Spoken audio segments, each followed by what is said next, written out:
Olá, tudo bem?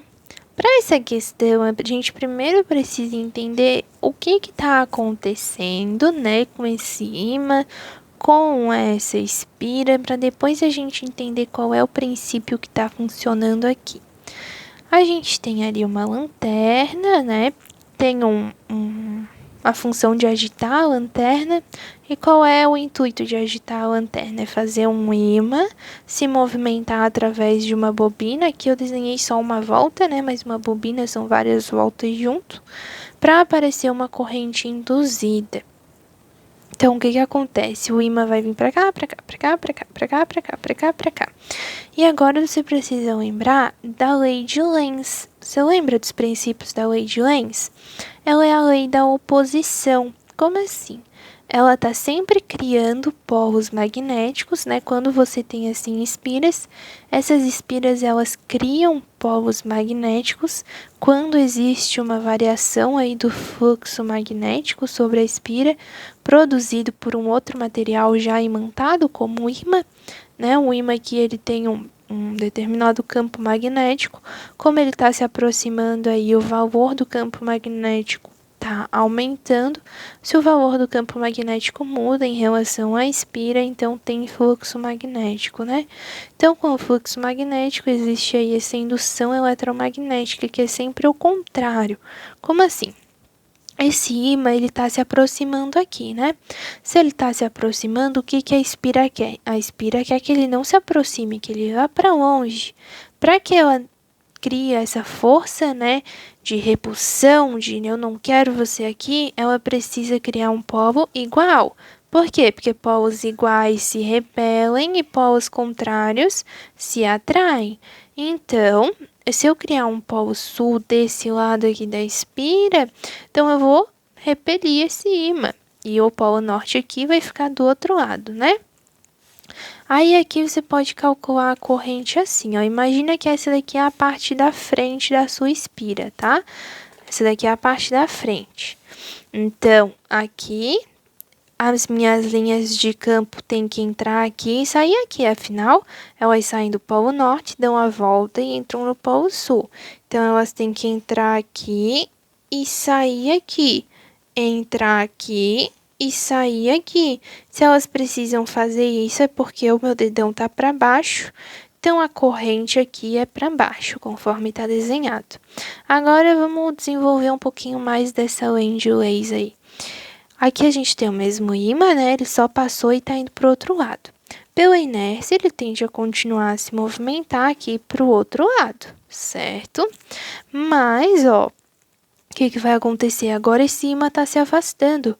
Aí a espira fala, não, não, não, não, não, para. Eu não quero que tu se afaste agora, eu quero que tu se aproxime de mim.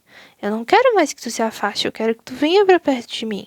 Se ela quer que venha para perto, o que que vai acontecer?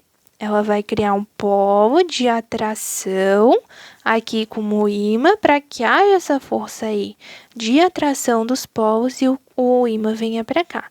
É a partir dessa força de atração, né, que o ímã vai vir aqui, né, vai diminuindo a velocidade dele, afinal vai ter uma força para cá e daí vai voltar de novo. Tá? Quando ele voltar, novamente a espira vai falar, não, não quero mais tu aqui. Não quero mais tu se aproximando de mim. Vai criar um polo norte desse lado e a corrente vai se inverter de novo. Então, aqui, ó, vamos novamente imaginar que esse ladinho é a parte da frente da espira. Então, agora as minhas linhas de campo têm que sair aqui e entrar aqui. Então, entra desse lado e sai ali. Entra aqui e sai ali. Para que isso aconteça, o meu dedão, ó, para cima. Entra aqui, sai ali. Então, a minha corrente está para cima. Então, veja que antes ela estava para baixo e vai para cima. Aí, quando o ímã começa a se aproximar de novo, vai para baixo de novo, que fica um polo norte aqui de novo. Aí, quando o ímã passa para o outro lado e começa a se afastar do outro lado, inverte de novo.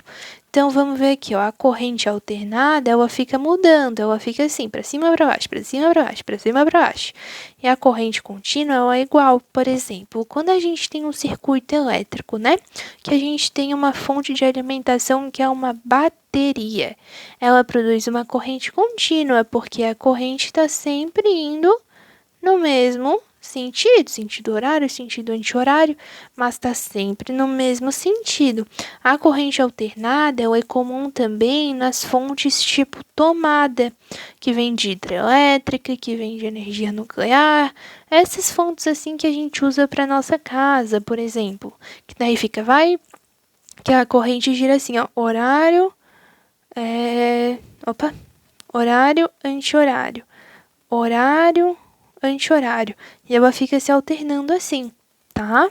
Então, vamos lá. A indução eletromagnética é essa lei de Lenz, que é quando você tem a variação do fluxo magnético, né? Como está variando aqui o valor do campo, está tendo uma variação de fluxo magnético. Essa variação gera a indução eletromagnética.